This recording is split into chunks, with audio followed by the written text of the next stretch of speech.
Nesse episódio do podcast do Publish News, vamos conversar com o novo gerente editorial da Panini Comics, Guilherme Kroll.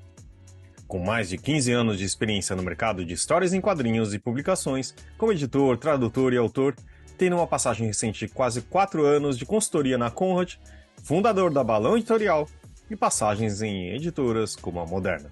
Conversamos com Kroll, que é uma referência em HQs, além desse novo papel na Panini, sobre o mercado de quadrinhos, sua importância, seu tamanho, suas particularidades, sobre a força do mangá, o uso de inteligência artificial e também sobre a Panini como uma das maiores editoras no país e a maior em quadrinhos.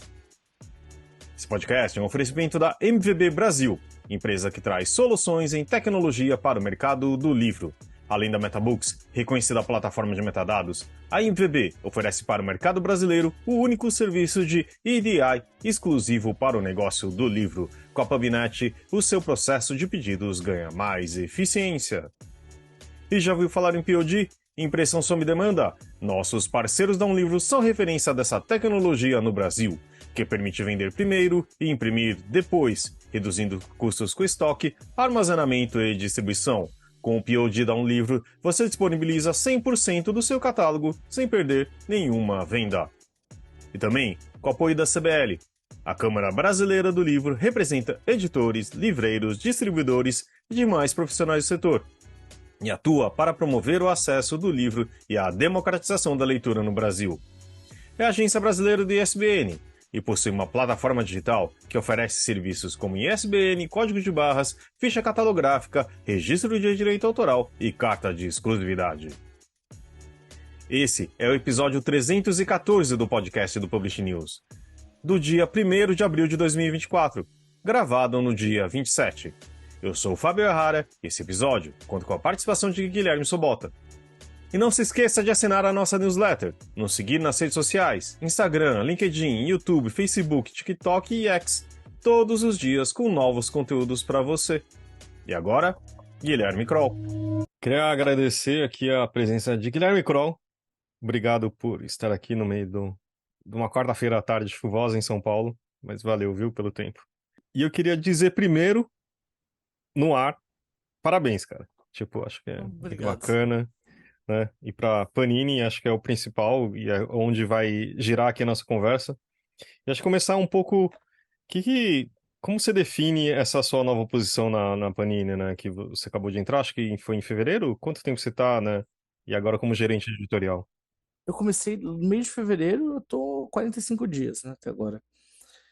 A minha posição, eu sou gerente editorial, né? Eu trabalho na parte da produção editorial das principais licenças da Panini para publicações, né?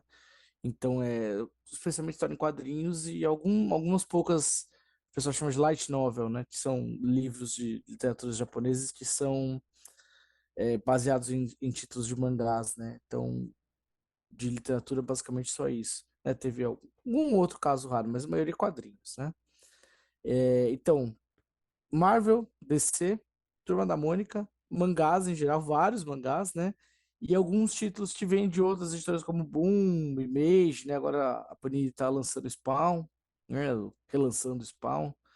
E assim, muitas coisas que vêm que o pessoal licencia, né, na Panini da Itália e também licencia para o Brasil, a gente lança aqui, né, mas as principais licenças são essas, né, são Turma da Mônica, né, MSP, mangás, né, em geral, eu sei que mangás são várias licenças, tá, gente, os fãs de mangás estão me ouvindo, eu não preciso ficar bravo, só para facilitar a diferenciação, né, Marvel, DC, todos os outros comics que não são, todos os quadrinhos que não são Marvel DC, a gente chama de Panini Comics internamente, né? E essas são essas licenças, assim, principalmente. E aí tem uma outra equipe editorial que cuida da produção de figurinhas, né? De stickers, que eles chamam. Ah, legal. Isso a gente queria saber, assim, né? Como que é a divisão? Então tem essa Uhum. área editorial que você cuida, aí tem uma outra área editorial voltada para Eu fico- figurinhas, é Sim, isso? isso. Mas aí é isso, É do ponto de isso. vista editorial. Do ponto de vista editorial, é isso, né? Tem os stickers e publicações, né? Que eles chamam lá. E aí, história em quadrinhos é comigo, assim. Eu tenho uma chefe, né? Que é a Martina Limone, ela é diretora ela é diretora editorial e de marketing. Ela é diretora de tudo, né? Eu sou gerente, eu cuido da parte de publicações. E uma dúvida, Carol, é assim, quantos títulos saem da sua área, mais ou menos por mês? Você tem como quantificar isso? Tem, em média, são 120 títulos novos, juntando todas essas licenças. E mais, assim, dos últimos meses tem tido muita reimpressão, né? E a reimpressão é todo um processo de atualização, né? Muitas coisas, atualiza o expediente, atualiza, dá uma nova revisada e tal. Então entra na produção também. E aí tem tido, nos últimos 2 meses, teve média de 80 reimpressões por mês, né? Então saíram, assim, 200 títulos, né, nessa de publicação mensal. Eu não sei vocês, mas eu me falha saber alguma outra editora, algum outro grupo editorial que publique mais do que a Panini no Brasil hoje. Sim, não, você tem razão. É um número bastante impressionante, assim, e a gente pode, aos poucos, ao longo da nossa conversa, ir entrando mais nessa parte do negócio, né, que é o que interessa bastante para a gente também. Mas não sei, antes eu queria te perguntar, assim, quais são os seus planos na editora esse ano, né? O que que você já pode compartilhar com a gente, pensando, né, em lançamentos e apostas. Eu sei que, né, uma das apostas da Panini para esse ano é essa série chamada Solo Leveling. Ah, O sim. que que você pode compartilhar com a gente aí, pensando mesmo nos planos editoriais? O plano editorial, assim, a gente divulga mês a mês, né? Conforme fecha, porque tem muita. A gente se divulga quando tá certinho, né? Tem muitas mudanças, muitas alterações, então é uma orientação assim, para eu não falar nada que não esteja 100% certo, né? Mas dito isso, a gente tem, assim, logicamente, quem conhece as publicações Marvel, DC e super-heróis sabe mais ou menos o andamento do que vai ter, né? E a gente tenta fazer resgates, né? Muitos resgates, muitas coisas do passado tiveram poucas edições, ou tipo, faz tempo que não é reeditado, e buscar olhar para esse lado também, né? Todo mundo tem solicitação. Todos os leitores querem republicação de coisas assim, a gente está de olho nisso, especialmente para os canais oficiais, né? Mas Turma da Mônica também, são diversos títulos, né? E o Solo Leveling é uma série coreana que vem oriunda do Webtoon, né? Tem tanto o novel quanto o manhwa, que eles chamam, né? Manhwa é a palavra coreana para quadrinho, né? Para em quadrinhos, né? E vai sair em breve, tá em produção, né? O Solo Leveling, é esperado com muita ansiedade. Ele teve uma outra edição recentemente no Brasil, em 2021, por outra editora, e a Panini pegou os direitos agora e vamos lançar, né? Tá em produção, né? O Solo Leveling é esperado. No campo dos super-heróis, uma coisa tá dando muito burburinho é o Spawn, né? O Spawn, quando ele saiu pela Abril, nos anos 90, primeiro que quando ele saiu nos Estados Unidos, ele já foi um grande marco editorial lá para indústria dos quadrinhos, né? Porque o Todd McFarlane, que foi o criador, ele saiu da Marvel e junto com outros autores criou a Image e lançou Spawn e foi um sucesso absurdo. Quando a Abril lançou no Brasil, foi um sucesso que se replicou no Brasil. E o Spawn tem uma base de fãs muito grande, assim, então a gente está sendo muito bem recebido as publicações da Panini. Agora tá. Os primeiros títulos estão saindo, ainda não chegaram nas livrarias, né? Estão em pré-venda, né? Os primeiros números. E no segundo encadernado do Spawn Origins vai trazer uma história inédita no Brasil, que é o Spawn 10, que teve no o Spawn 10 ele foi desenhado e roteirizado desenhado junto com o Todd McFarlane e o Dave Sim, que é um autor americano, até meio controverso, não, até bastante controverso, e ele não autorizava que essa HQ fosse publicada fora dos Estados Unidos por muitos e muitos anos, então nunca tinha saído no Brasil. E agora nessa coleção a gente tem os direitos e vamos lançar esse Spawn 10 famoso aí, vai sair no segundo encadernado do Spawn Origins, né? Então isso aí já é uma coisa que eu tô muito feliz de estar podendo participar disso, né? Que...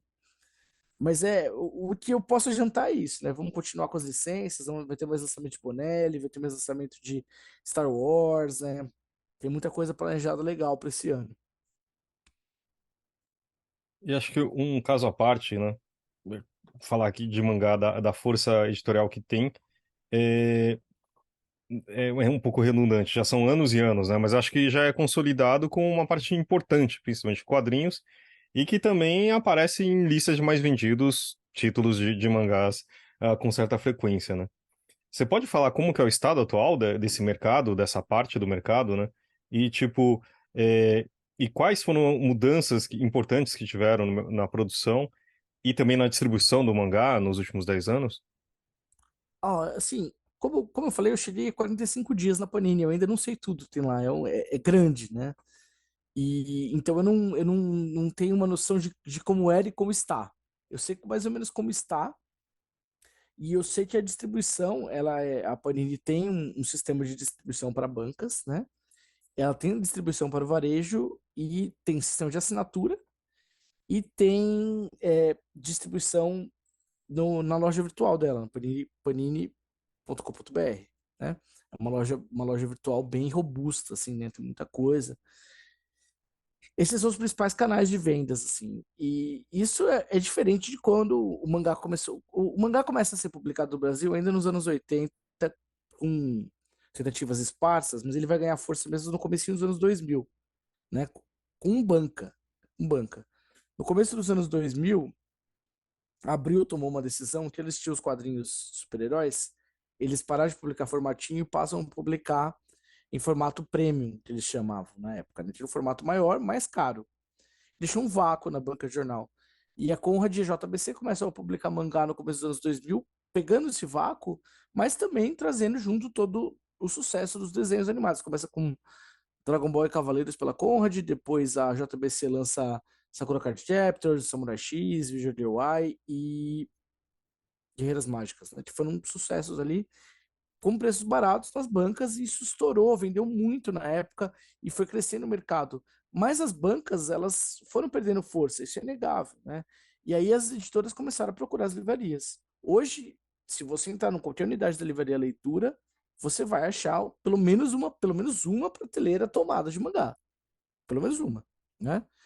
E isso é um dado interessante, né? Até que vocês fazem as listas de mais vendidos do Publishing News. Vocês viram, né, recentemente, por exemplo, o Vagabond apareceu nas primeiras posições, né, que é a reimpressão do Vagabond atingindo vai na leitura, a leitura faz um pedido grande e vende, né. O Vagabond está pegando o primeiro lugar na lista, ou aparecendo nas listas, porque está sendo vendido na livraria, né. É um ponto de venda importante dos mangás hoje em dia, isso é público, né. Então eu acho que isso é um principal impacto. As pessoas estão indo na livraria procurar os mangás. E a livraria tem um detalhe interessante, que é como os mangás são séries longas e colecionáveis, né? Tem um, dois, três, quatro, cinco, às vezes 30, 40 volumes. A livraria às vezes tem tudo disponível, né? Então o leitor pode ir lá pro perdi do lançamento do mês, o número 17, número 13, número 4. Vai lá na livraria, procura, encomenda com o livreiro e você traz. Era uma coisa que meio que não dava para fazer na banca. Na banca você tinha o mês certo para comprar, você não comprou, beijos, né? Acabou. Então, isso é uma coisa que é notável, né? Mas o próprio canal do varejo, da livraria, ele é um canal que mudou muito com o tempo, né? O site da Panini vende, é um dos principais canais de venda, e também temos a Amazon, né? E outros sites de venda online, que são ótimos canais e que era uma coisa que não tinha 20 anos atrás, né? Existia internet, mas a gente não comprava livro pela internet, né? Hoje em dia eu abro a Amazon todo dia para comprar livro e às vezes eu abro o próprio site da Panini para comprar coisas que eu não tenho ainda. Então, esses são os para responder a pergunta, né? Essa é a principal mudança que eu enxergo no jeito de vender mangá no Brasil. Claro, e a gente tem, né, trocado ideia de vez em quando sobre isso, que é justamente Sim, a presença. Então, às vezes, a lista do Publish News é separada, né, entre ficção, não ficção e outras categorias. E aí os mangás se encaixam na lista de ficção, e às vezes, assim, entre os 20 mais vendidos de uma determinada semana, tem tipo 5, 6, 7, né, às vezes até mais títulos diferentes de mangá. E, claro, você fez essa ressalva, né, que você tá há poucos dias na Panini e tal, mas você, né, e quem tá ouvindo a gente aqui sabe que você é uma referência, assim, né, de estudar e trabalhar nesse mercado há muito tempo. Então é legal conversar contigo sobre essas questões, analisando o mercado de maneira geral, né, e aí, enfim, com o domínio da Panini, né, que já estava estabelecido antes de você chegar, as coisas se encaixam também, mas eu queria te perguntar, assim, se do ponto de vista tipo editorial, a gente consegue definir um tipo de mangá que se dá bem no Brasil, ou um Cara, tipo que ainda não decolou, por exemplo, né? ca- Porque obviamente são livros muito diferentes entre si, né? Também. então, no Japão, para quem não sabe, eles têm uma segmentação de público muito forte, assim. Então, eles têm é, um tipo de mangá para voltado para o demográfico masculino jovem, que é o shonen, voltado para o demográfico feminino jovem, que é o shoujo, né? Tem o josei, tem o seinen, tem o jekiga, que é uma outra definição ainda para adulto, né, tal. Então tem vários tipos e dentro deles eles têm diversos subgêneros, tem fantasia, tem ficção científica, dentro da ficção científica tem o mecha, que é o robô gigante e tal, o mecha, né? Então, assim, são vários e vários e vários títulos. Se você perguntasse isso pra mim em 2005, eu ia falar: o Brasil absorve o shonen. Shonen, que é o mangá de luta, especialmente o shonen de lutinha, que o pessoal chama, que é os Dragon Ball, Cavaleiros do Zodíaco e tal, né? E ainda é um gênero, um demográfico, né? Não chega a ser um gênero, mas é uma definição mais demográfica, que faz muito sucesso. Tipo, Demon Slayer, que teve um anime recentemente bombando, ainda tá passando o anime e tem o mangá pela Panini, que a gente até lançou um box muito legal. Eu já começa no modo propaganda, né? Tem um box muito legal de Demon Slayer.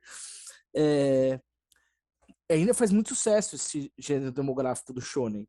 Mas hoje em dia, por conta da diversificação do público, da quantidade absurda de títulos que a gente traz e que outras editoras trazem, assim, além da Panini, temos diversas editoras publicando mangá, até a própria JBC, que hoje é um selo da Companhia das Letras, tem a New Pop, e tem várias outras que lançam, a própria Conrad lançou, né, a Mitos tem lançado, a Devir, o Pipoca Nankin, e até o Comic Zone vai lançar agora. Então, várias editoras estão lançando mangás, né? Então, você tem tem vindo muita coisa com desempenhos variáveis, né? Mas se tem vindo tudo isso, o público brasileiro tem absorvido. Então, eu posso te dizer que todos os gêneros do mangá, todos estão indo bem, assim, né? Assim, notadamente, um gênero que não costuma ir muito bem é o erótico pornográfico, assim, é um gênero que não costuma ir muito bem no Brasil, mas também, né, não diria que amanhã isso possa mudar, né?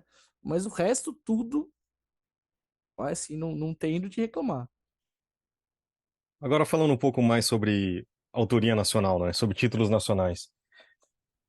A gente viu uma pesquisa falando que no total do mercado de quadrinhos lançados, 20% são de autores nacionais, né? Não é exatamente equilibrado também, né? Grande parte é lançado pela Panini, mas isso com o mercado geral também.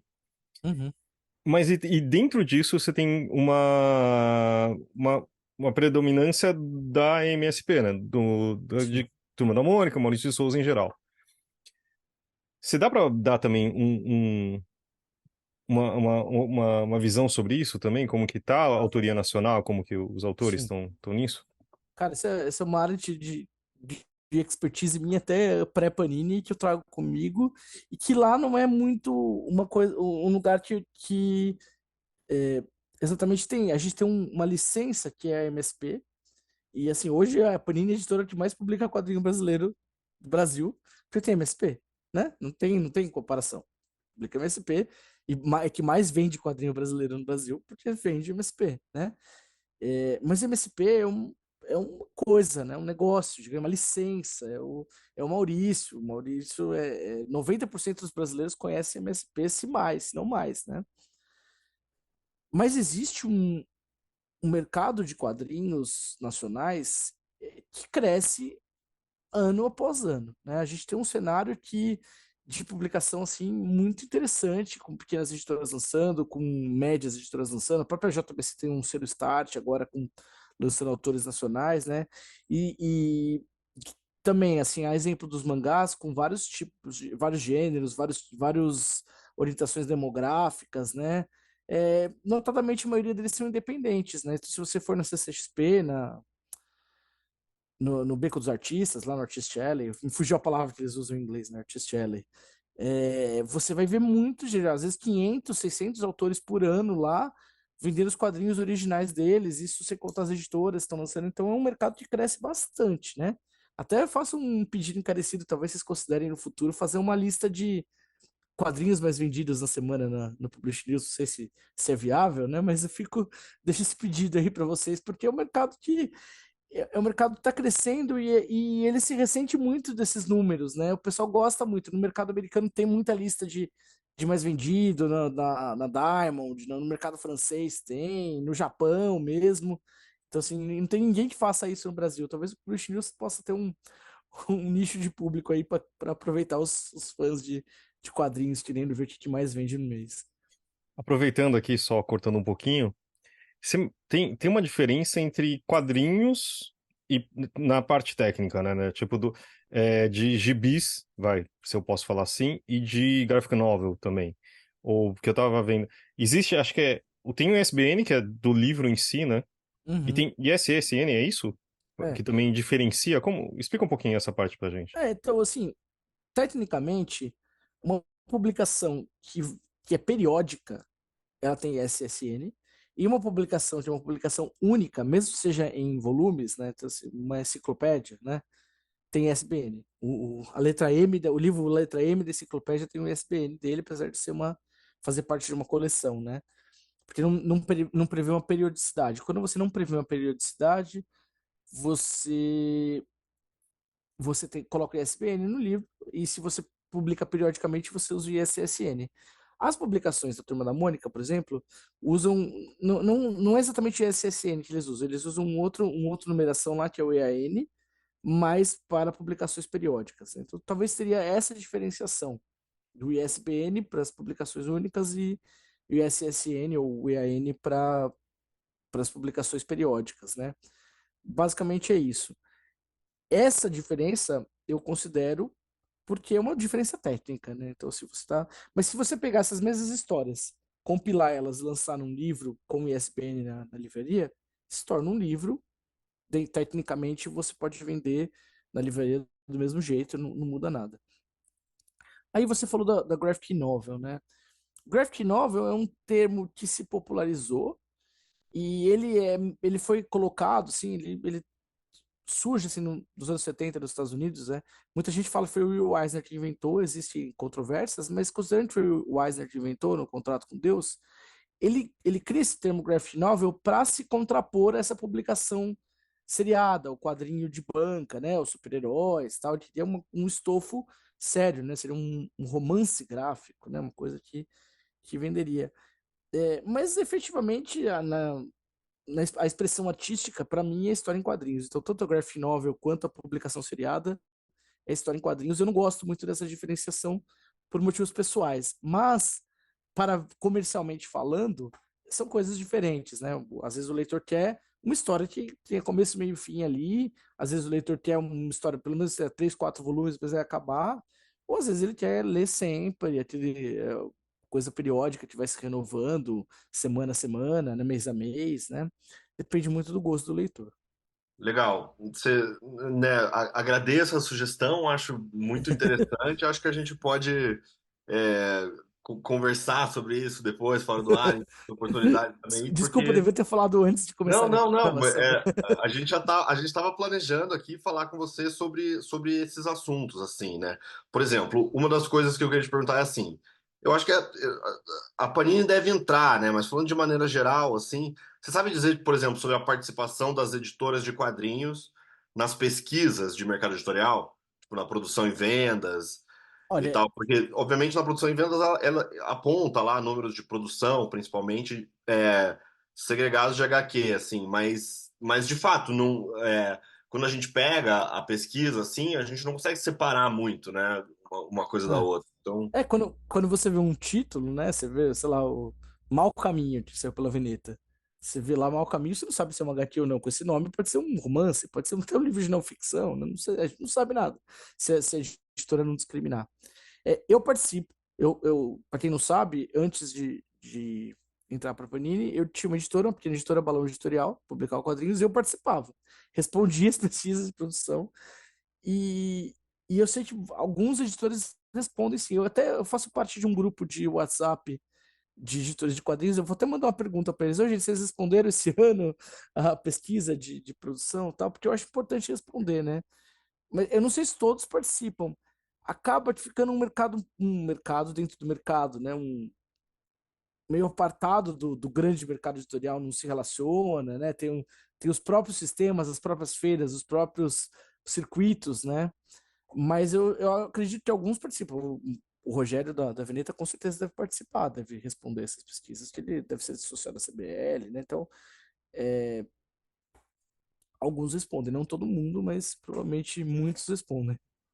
Claro, porque isso gera essa questão, né? Eu queria te ouvir exatamente sobre isso, assim, como é que você vê a relação entre o setor editorial, e aí se a gente pensar mais especificamente é o trade, né, que a gente chama, assim, que são as editoras comuns, entre aspas, né, que vendem Sim. livros de não ficção, de ficção, de negócios, autoajuda, assim, esse tipo de editora é, do trade com o setor de quadrinhos em si, né, que é isso que eu queria, tipo, te ouvir, assim, para entender, Uhum. porque às vezes essas distinções não ficam claras, assim, né? Então, tipo, qual que é a diferença da Panini para uma outra grande editora brasileira, né?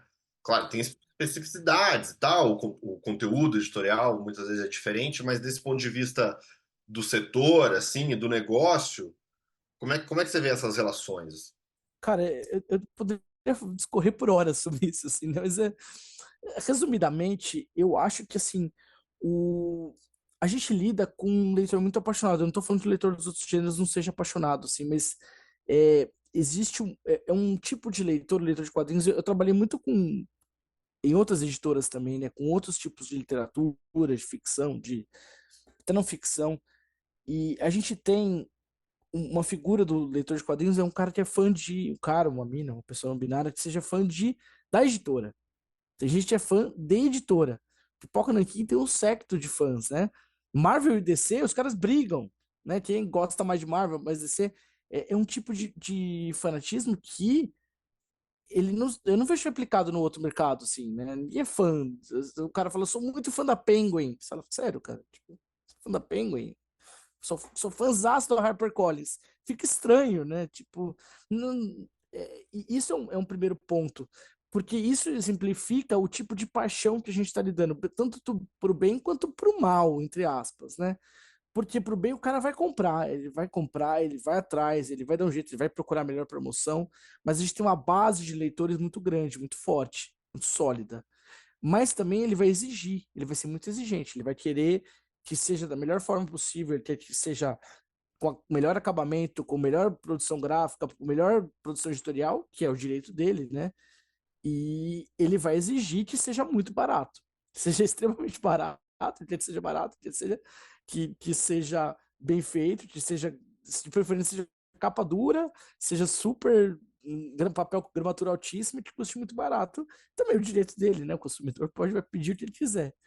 Mas eles pedem, eles ficam em cima, eles veem o que você está fazendo, o que você está anunciando, e isso é interessante de lidar, né? Isso eu acho uma principal diferença do leitor, digamos assim. Na segmentação do público, a produção editorial é a mesma coisa, né? Você tem tradução, você tem a diagramação, a preparação, você manda imprimir, você manda distribuir para os mesmos setores, para o varejo, para a livraria, e aí a livraria vai saber diferenciar lá dentro no varejo onde ela vai vender os livros dela, né? E isso eu acho que talvez uma pequena diferença da produção editorial é que quando a gente pensa no livro de literatura ou de não ficção, mesmo não ficção, existe talvez uma certa hierarquia, o texto com a arte. A arte está meio a serviço do texto, digamos assim, né? A arte, a diagramação, né? Quando eu falo arte, eu falo da diagramação, da capa e tal. E no História em Quadrinhos, a arte e o texto, eles têm a mesma força. Eles têm o mesmo grau de importância. O leitor, ele quer ver uma diagramação bem feita, ele vai reclamar se o texto não estiver bem centralizado dentro do balão ou coisas do tipo, né? Isso que eu acho talvez seja a principal diferença no quesito produção editorial. Mas de resto, da produção editorial é bem similar, né? Vai traduzir, vai preparar, vai fazer o que tem que fazer. Eu não sei se isso responde exatamente o que eu queria, mas é que eu posso falar sobre o assunto. Mas só uma coisa, você acha que também o mercado tipo, os leitores são completamente apartados? Ou existe uma intersecção? Eu acho que talvez existam algumas intersecções, mas muitos leitores de quadrinhos são só leitores de quadrinhos. E muitos Ok. leitores de literatura não leem quadrinhos. E assim, o leitor de quadrinhos, ele é um grande proselitista, né, do quadrinho. Ele dá de presente. Eu tava fazendo a tradução de um livro para de Ouro, um freela que eu tava fazendo, e dado momento a personagem falava, na faculdade eu conheci um cara que gostava de quadrinhos. Ele falou, você nunca leu quadrinhos? Você precisa ler Maus aqui, pô, lê Persépolis, olha só. Não, tem que ler o Watchmen. E eu falei assim, eu tenho certeza que essa autora viveu isso. Porque esse personagem é alguém real, alguém que ela conheceu, falou isso. O leitor de quadrinhos ele é muito proselitista, ele quer que todo mundo leia quadrinhos. Então ele vai tentar trazer as pessoas para dentro assim, da paixão dele, do hobby dele. Mas é lógico que tem leitores de quadrinhos que leem literatura, que leem não ficção, que leem livros técnicos e tal, mas muitas vezes eu acho uma sedimentação de público diferente, assim. Acho que, no grosso, muitos leitores de quadrinhos leem só quadrinhos. Então a tendência, quer dizer, tendência. Algumas editoras grandes começaram a publicar quadrinhos, né? Tipo, ou ter selos ou adquirir selos. Isso é busca de um novo público, não só Sim, também, tipo, mais quadrinhos para leitores de literatura, digamos assim. sim. É para crescer o público, vai trazer. E você pensa assim que os números de leitura no Brasil e no mundo, né? São sempre assim, você sempre fica decepcionado. Puxa, só isso de gente lê no Brasil, né? A gente tem 220 milhões de brasileiros e um livro tem uma tiragem média de 3.000 exemplares. Poxa vida, mas 212 milhões, né? Mas tem bastante gente lendo quadrinhos. Bastante gente lendo quadrinhos. E as editoras estão vendo, pô, tudo isso de gente lendo quadrinho. Tô vendo lá o Vagabond entrando na lista de mais vendidos do Publish News, né? Eu acho também que era um pedaço disso aí, né? E notadamente o mangá. O mangá é um fenômeno. Porque o mangá nunca teve em baixa, né? O mangá sempre, do minuto que ele começou no Brasil até hoje, ele nunca teve em baixa, mas ele está cada vez mais em alta. É uma curva que ela vai crescendo com solidez, assim, né? E não é só no Brasil. Se vocês olharem as listas de mais vendidos do mundo, quando tem segmentação de quadrinhos, se você vai na Espanha, os 10 livros mais vendidos são, assim, sei lá, 7 de autores espanhóis, 3 de autores estrangeiros. Né? Na Itália, os 7 de autores italianos, 3 de autores estrangeiros. Na França, idem, com autores franceses. Quando você vai na lista de quadrinhos mais vendidos, é tudo mangá. Pá, mangá, mangá, mangá, mangá, mangá. Até no mercado americano, essa semana, eu li, felizmente eu li logo antes aqui da gravação. Essa semana, no New York Times, eram 3 mangás na lista de mais vendidos. Pro mercado americano é muita coisa, né? Então, o mangá é uma coisa, um fenômeno que as editoras estão olhando. Não é à toa que a companhia comprou a JBC. E não é à toa que outras editoras têm investido em mangá. Só que é um mercado difícil, um licenciamento difícil, né? Você precisa ter relacionamento com as editoras japonesas, né? Não é uma coisa que se faz assim da noite pro dia, né? É um processo demorado, né? Então isso tem um público muito forte que eu acho que as editoras estão de olho. Você falou nisso. Ah, desculpa. Deixa eu voltar. Você estava falando nisso, né? Você falou tipo que o público de quadrinhos busca muito preço, né? Tipo, ser algo barato, mas ao mesmo tempo com qualidade. Uhum. Sim, Sabe? Ah, quando vai fazer uma coletânea tem que ser quadrinho, tem que ser capa dura, não sei o quê. Só que aí fica uma coisa assim, a gente tem visto tendência que os preços também, eles têm sido, os títulos acima de R$ 100 têm crescido bastante, né? muito. Só que 44% ou quase metade do mercado fica entre 25 e R$ 50 também, né? Que também Sim. consegue ver, e é claro, a gente vai falar, a gente já falou aqui várias vezes, questão do papel, que tem um aumento, né, constante desde da Covid, e acho que não abaixou, né? Ao contrário disso. Mas você dá para falar um pouquinho também da questão da precificação do ticket médio, etc. Ah, tá. Não, assim, é um assunto assim que transcende Panini, né? Não é só a Panini que tem preço, todo mundo tem preço. E assim, a questão do papel e dos custos, dos insumos, ela é patente, assim, né? Todo mundo sabe que tá caro, que eu sempre falo, se você for ali na Calunga para comprar uma resma de papel branco para colocar na sua impressora, você vai ver quanto tá custando, e você fala, pô, o livro não custa tão caro assim, né? Mas tem mais, assim, né? Eu acho que o livro poderia ser mais barato. É uma batalha que eu tenho desde na Conrad. A gente tinha uma coleção de quadrinhos HTs para todos, ainda tem a coleção lá, eu que saí, mas a coleção continua, né? Para vender quadrinhos baratos para o público. Na Balão a gente batia o pé para vender o mais barato possível. Na Panini tem linhas baratas, assim, tem mensais que custam R$19,90, né? É importante que você tenha uma coisa barata também para ajudar a renovar o seu público, né? Você ter uma porta de entrada para as pessoas. Ninguém vai começar comprando um ônibus do Thor, custa R$450. Vou começar com o ônibus, que é 1.500 páginas, R$450, né? Não vai começar por aí, né? Aí você é para um público que já é cativo, pessoa que já tem dinheiro, que já leu isso no passado e quer ter uma edição bonita na estante, né? Então você precisa renovar, mas você também precisa atender essas pessoas que querem esse tipo de luxo, né? E não são poucos, viu? Não são poucos que querem luxo. Muitos leitores, muito mais do que eu esperava não só na Panini, mas no mercado mesmo. Na Conrad já publicava coisas luxuosas e eu via assim os resultados e falava, não, assim, o quadrinho de luxo tem saída. Tem gente que quer luxo e tem gente que quer preço, né? Mas se a pessoa puder ter luxo com um preço menor, melhor ainda para ela. É, dito isso, existe uma forma de baratear a produção, que é tiragem. Se a gente tivesse mais leitores, a gente baratearia a produção. Mas como a gente consegue mais leitores? Né? Incentiva a leitura, convencer e tal. Isso não posso reclamar dos leitores de quadrinhos. Como eu falei, eles são muito proselitistas, eles tentam fazer todo mundo ler quadrinho. Então tá todo mundo batalhando para poder baixar o preço das suas publicações, né?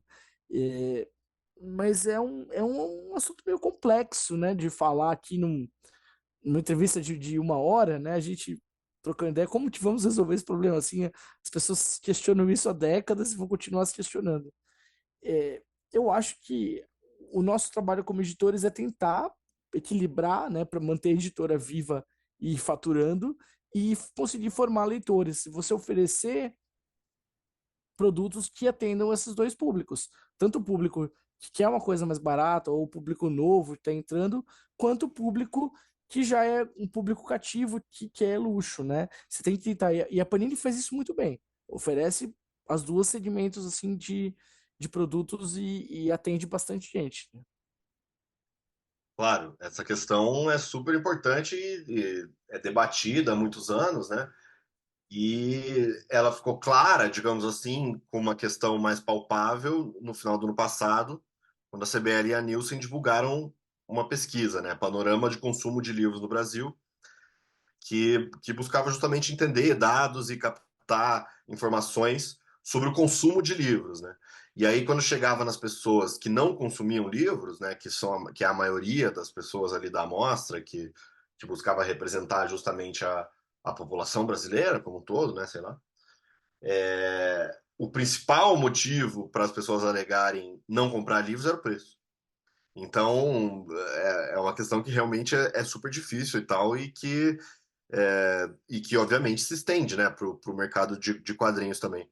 Só para a gente fazer justiça aqui, Fábio, você citou alguns dados agora, né, nas perguntas para o Guilherme, e esses dados estão lá numa matéria do Publish News, mas são do relatório Quadrinhopédia do Mercado Editorial Brasileiro de Quadrinhos, Sim, feito pelo Lúcio realizado Luiz.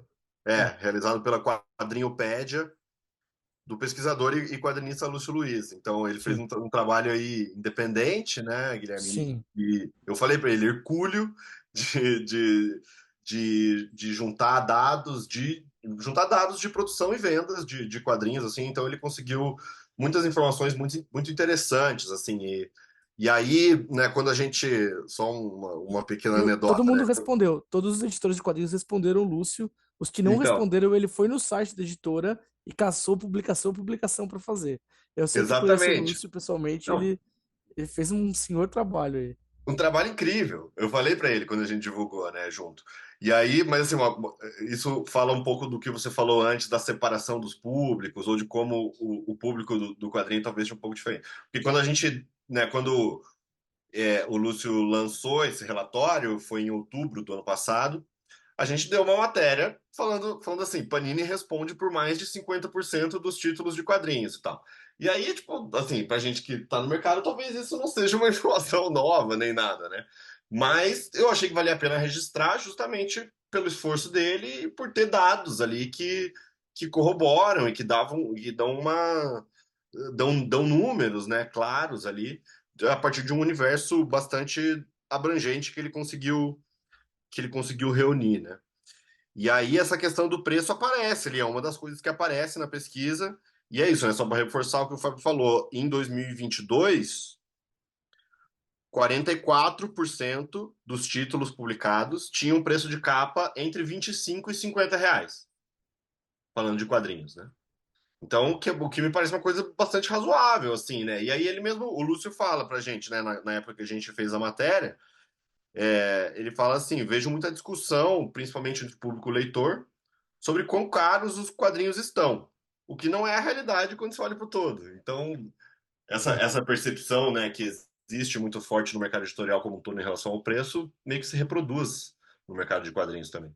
Sim, e se você pegar o ticket médio de um livro que não tenha desenhos, um livro de literatura, não ficção e tal, você vai ver que tá pau a pau, às vezes até mais caro, dependendo da editora, né? Então, eu não acho que o preço do quadrinho seja caro, tá? Mas isso é uma percepção. Sim, a gente tem uma vida de privilégios, né? Para pra um brasileiro médio é caro.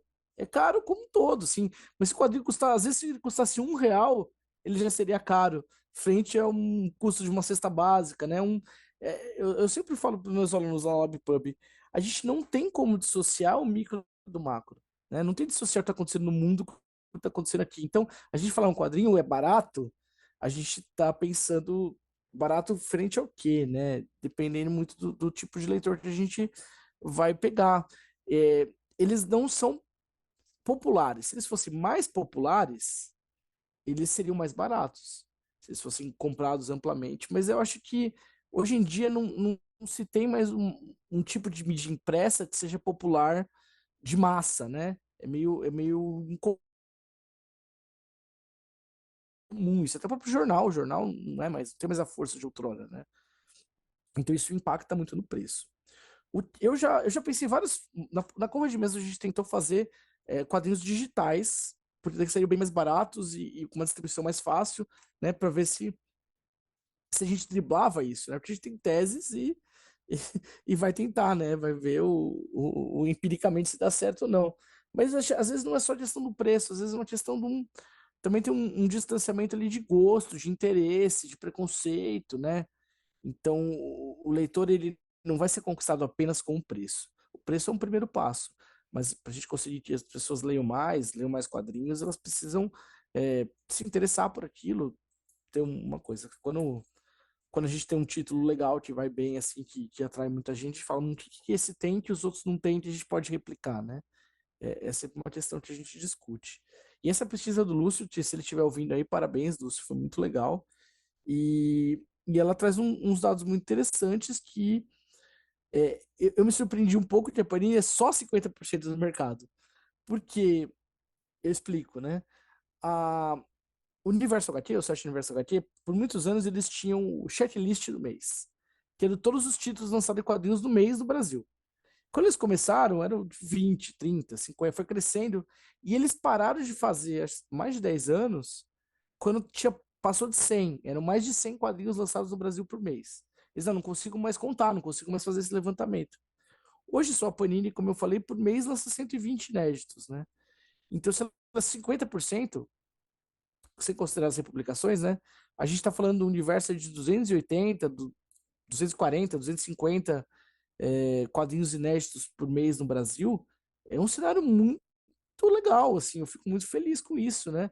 Eu era da época que eu podia comprar todos os quadrinhos da banca, tudo que tinha, tudo. Se saísse um título brasileiro diferente, eu comprava também. Então eu acho muito positivo que a gente tenha tantos títulos novos mensalmente, né? Então, se a Panini responde por 50%, eu fico muito feliz, né? Que a gente tem outros 50% fora da Panini fazendo isso, né?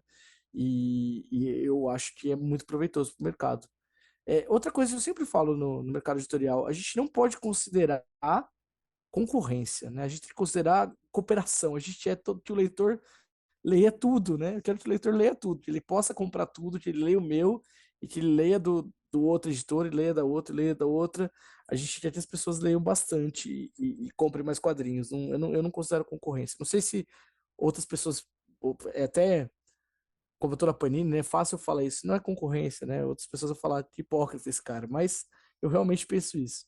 Acho que a gente já tomou bastante tempo, mas eu só posso fazer uma coisa, tipo, é uma pergunta inescapável hoje em dia, tá? É Manda ver. sobre IA, porque tem uma coisa que é muito fácil, entre muitas aspas, você criar uma imagem e um roteiro, né? Tipo, acho que o primeiro livro que surgiu de IA era um livro ilustrado, entendeu? Era um livro infantil, mas era alguma coisa assim. Que digamos que parte do suor do quadrinhos é a ilustração, né? Claro que junto com o roteiro. Uhum. Que você acha disso? Tem um movimento de publicação baseado em inteligência artificial e tal? E qual que é a sua visão em cima disso? Cara, os autores de quadrinhos eles são extremamente refratários à inteligência artificial e eu concordo com eles, né? É o trabalho deles, eles são contra. E quando você, quando você vê uma arte feita por IA, é notável, aparece. Tem algumas coisas que é quase um teste de Turing do IA, que é a mão, né? Eles não conseguem desenhar a mão, pé, né? É, aparece, assim, e não tem. Às vezes os olhos também ficam estranhos, né? Não tem alma o desenho por IA. É estranho falar isso, mas não tem como explicar. Mas o grande lance da IA é que ela aprende, né? E uma hora ela vai aprender, cada vai ficar melhor, vai ficar melhor, vai ficar melhor, vai ficar parecendo até o momento que você não consegue mais dissociar. É inescapável. Vai ter gente que vai usar IA. E já existem notícias de desenhistas que usam a IA para ajudar eles com algumas coisas, como um cenário. Às vezes o cara tá fazendo uma floresta, não fala para IA, desenha meia dúzia de árvore, complete essa floresta. E a IA vai lá e completa, né? Então usa como uma ferramenta, né? É, isso também é inescapável, já vai acontecer. A questão da IA é como que a gente vai usar ela? Se ela vai ser uma arma de destruição, ela vai destruir o mercado de desenhistas, ou ela vai ser uma arma de construção, uma ferramenta de construção. Se a gente vai conseguir construir alguma coisa em cima. Isso tudo passa por uma regulamentação.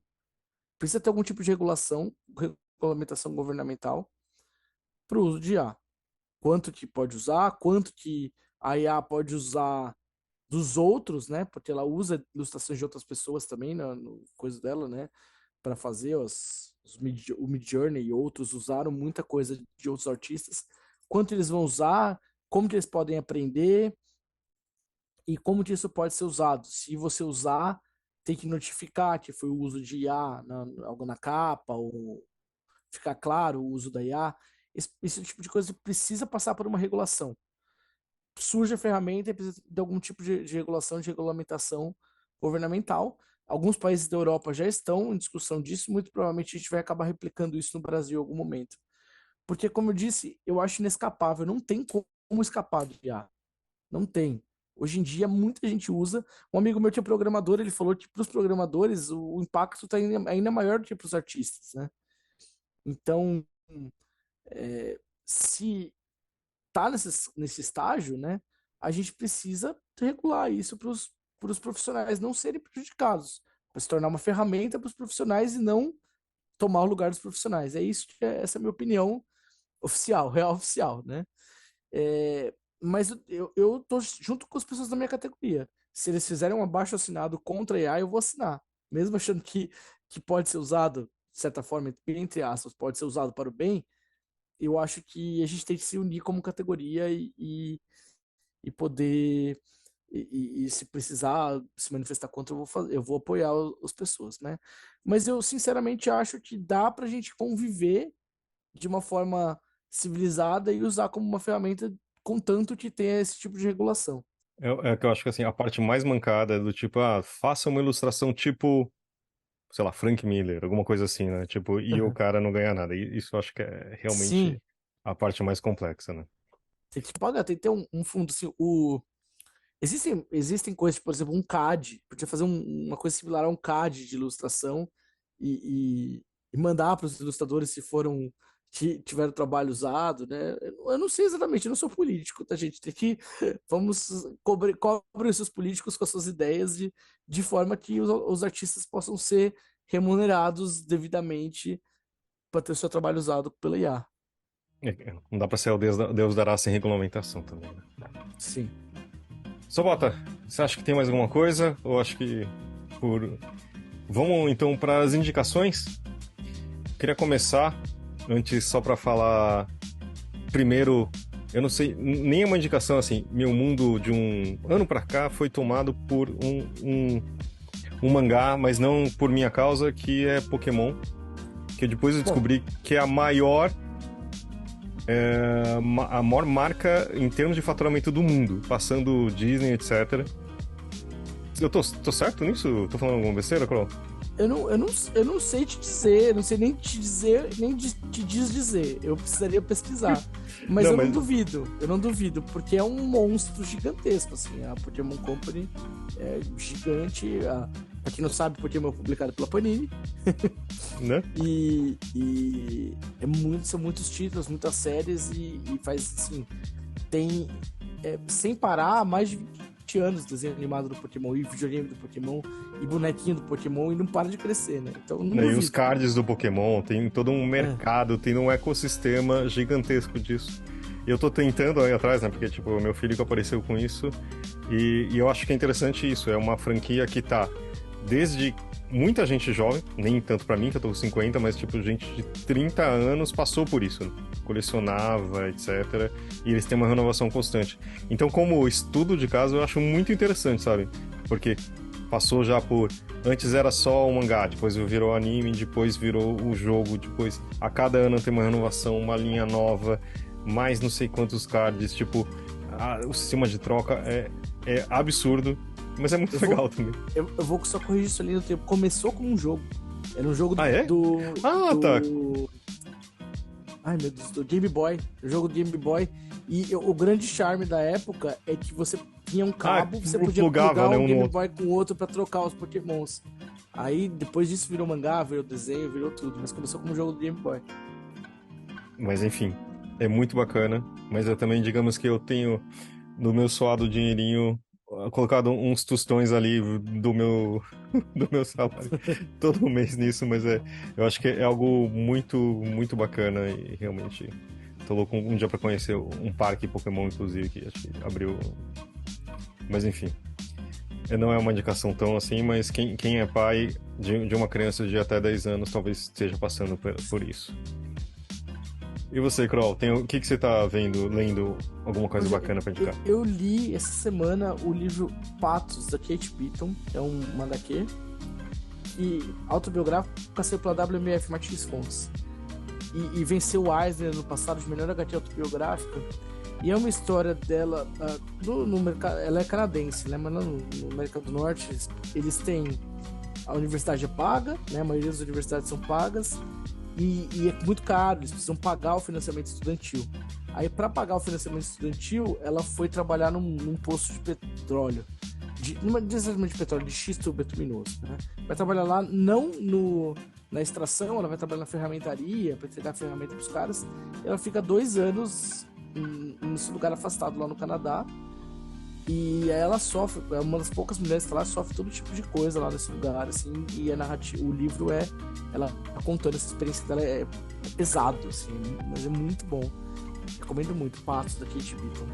E se eu puder recomendar um desenho animado, estreou agora no Disney+, o X-Men 97, que continua o desenho animado do X-Men dos anos 90, com o design do Jim Lee, tá muito legal, recomendo muito que vocês assistam. Quem gosta de X-Men, como eu, assista esse desenho que é muito legal. É bom mesmo? Não é só um suco de nostalgia? Cara, eu não sei te dizer se eu fui pego pela nostalgia ou não, mas eu gostei real, assim. Achei muito legal, muito bem feito. Pega uns detalhezinhos, renovam o estilo do desenho, assim. Eu gostei, eu fiquei cativado ali. Cada vez mais difícil de eu manter a atenção assistindo coisa, né? Com a idade vai chegando, eu fico com as crianças tudo assim, não consigo parar pra assistir o negócio. Eu consegui parar, assistir 20 minutos lá, meia hora, e achei bom mesmo, assim, recomendo. Eu vou indicar um livro aqui que teve uma edição revista e ampliada agora pela Conrad, que eu descobri também que o Guilherme trabalhou nesse livro, né, especificamente. Sim. Que é A Guerra dos Gibis, a formação do mercado editorial brasileiro e a censura aos quadrinhos, de 1933 a 1964, do Gonçalo Júnior. Esse livro é muito interessante, né, Guilherme? Porque ele dá razões históricas e tal para muitas das coisas que a gente falou aqui hoje, né, ao longo desse episódio. Questões da separação dos públicos né, só para resumir bastante, assim, mas o livro conta essa história entre os anos 30 e 60 de perseguições e censura que os quadrinhos sofreram, não só dos governos autoritários da época, né, que a gente está falando principalmente nos anos 30 do governo de Getúlio Vargas.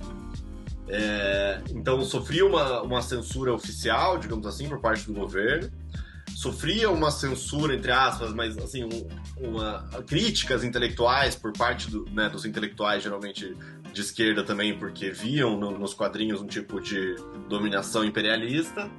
E no meio de tudo isso tinha questões de mercado editorial, né, relacionado aos jornais também e grandes editoras que foram crescendo. Então, claro, o nosso público aí super interessado em mercado editorial é um livro super interessante. É muito legal, né? E o Gonçalo fez uma senhora pesquisa. Na primeira edição, ele lançou pela Companhia, de 2004.